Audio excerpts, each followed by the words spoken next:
Hey guys, I hope this finds you well. Obviously, I'm going to be reading the ninth chapter of my book. Before I get into it, however, I do want to throw a couple of things out of the bat.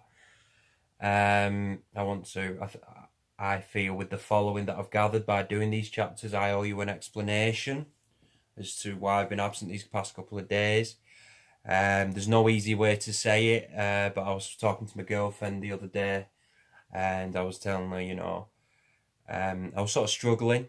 My mind wasn't in the best place. Not that I didn't want to do it, but I it wasn't that I was even lacking the motivation. It was more a sense of reading these books. I was being reminded of certain aspects of my life, obviously when in my teenage years, which this book explores. Obviously, at this moment in time, a lot of these chapters are considerably light-hearted. However, saying that, I don't think this is going to be this is a spoiler saying this by saying as the chapters go later in my life, it's going to be a lot more, I don't want to use the word darker, but a lot more emotional. So it's been a struggle for me. It's been fun as well, don't misinterpret me. But one thing I promise to people, and including my girlfriend, I will get this book done, because it's the least with the following I've gathered, it's the least I can do for everyone to show my appreciation and thanks. The people I want to thank that I know have been watching me, Oliver Howarth, thank you for letting me use your name, and others as well. I don't know if you're watching this, but thank you. Thank you, Tom Malarkey. And obviously the girlfriend I love dearly, Terry. I know you're watching this, hi. So just wanted to throw a couple of things off the bat. And again, I can't say enough. I am genuinely surprised at the following rather that I've received, and just know that you're appreciated, and I value your following, each and every one individually. Thank you so much. Let's get down to it. Chapter 9: An Inquisition and a Betrayal. The year was coming to a close, and what a year it was. The year of expanded classes, new friendships, and great music, not to mention a better and greater outlook on life. However, it became increasingly obvious not everyone appreciated my humour. Not referring to my peers in my year, I am of course referring to the teachers, for I had soon developed a reputation of being extremely disruptive. However, at that point, I honestly didn't care. No, seriously, I really didn't care. People would constantly ask me questions about my future and what I had planned to do with myself in 5 years' time, or even after what I would do after I left school. But the fatal flaw in their logic was they assumed I considered I had a future. I never was keen, though, to vocalise my careless outlook on life, as people would then be incredibly dismissive towards me. You see, I was continuously reminded by numerous teachers and by others that I would never amount to anything, that I was a dreamer, a slacker, with no true prospects.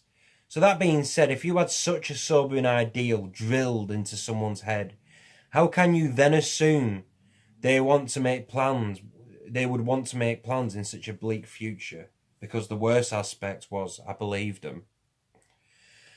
I suppose my coping mechanism was to enjoy the journey and never concern myself with the destination, because I felt at the time there was no destination. To paraphrase T.S. Eliot, I felt my life would simply end not with a bang, but with a whimper. As sad as that may seem, I learned to appreciate what I had today, because it might not be around tomorrow. Take towards the end of my 4th year, for example.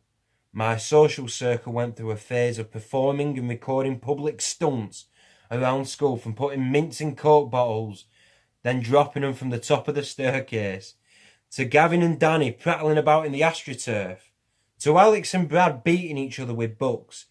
It's safe to say that entire social circle, the entire 10 of us, and yes, I finally counted, were each performing numerous stunts while Will recorded us one by one.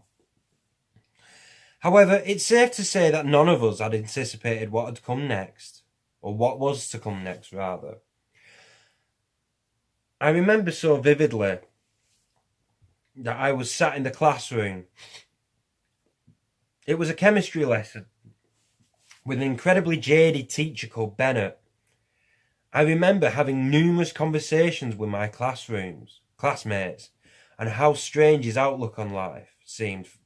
For instance, I distinctively remember in another lesson, he gave a very frank lecture on how he finds celebrating Christmas and birthdays very tedious.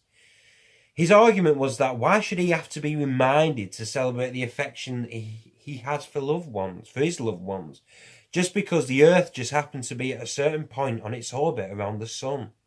I admit I found his argument compelling. I remember the thought process in my head was, this man knows his shit. How can you argue with such a logically sound statement? It was an ideal I found liberating. Thankfully, though, I've realised as the years go by that these events are just about making me and aren't just about making me happy. But as the impressionable 15-year-old I was, one could forgive me in finding such an ideal so appealing, even though I admit I reluctantly looked up to the man. Looking back, I believe the feeling was far from mutual. I do feel as a student I irritated him. Bearing in mind I did used to start bursting out singing in the middle of his lectures on numerous occasions, for no other reason than I knew it annoyed him. One that strongly sticks in my mind at the time, I felt I gave a beautiful rendition of the Beatles' own Let It Be, while Bennett was trying to explain every material and substance in the periodic table. I remember putting my heart and soul when I got to the chorus, while Fallon, Alex, Will and Carl, who was another member of Ollie's social circle, all looked at me in both awe and amusement. To my surprise, Bennett let me finish the entire song before he looked at me and said, "Thanks for that, Anthony. Please leave the classroom." But alas, I found I have got slightly sidetracked. I do apologise, dear reader, if that annoys you, but old habits tend to die hard with me. Anyway, back to the story. This particular lesson was just an average chemistry lesson, or so I thought. Halfway through the lesson, the man with the horn-rimmed glasses walked triumphantly through the door. No, it wasn't closed father from Heroes. It was worse. It was Sloan. He asked for my name. I knew straight away that this was far from good news. I followed him. I wasn't asking myself Sorry, I'll start that again. I was asking myself what I had done wrong. I imagined myself as a revolutionary in France, being forced to go to the guillotine while escorted by an aristocrat. You see, through my relatively newfound popularity came at a price. If I was loved by my classmates, friends and peers, I was hated by my teachers. Because of my disruptive nature, I found myself had become an outlaw, as you will. I was escorted to a very tiny room where there were at least half a dozen teachers, all looking at me with disapproved looks. The ones I remember was Sloan, Metcalf, and the head of my year called Holland. They played on a video on YouTube. It contained all the pranks we did as a group around school. See, we knew Will filmed us, but what he failed to inform us is that he had the intention to upload it for everyone to see. He gave his videos a title called New Jackass. Sloan was even talking about expelling the lot of us and having to go to separate schools away from our friends. For the first time, I was terrified of losing what I considered to be my second family. One thing I knew for sure, I felt Will had betrayed me. I felt Will had betrayed all of us. That was the end of the 9th chapter. I hope you enjoyed it. I was reading that quite incoherently. If I was, I do apologise. But above all, I hope you enjoyed it. And as always, Dancing Bird out.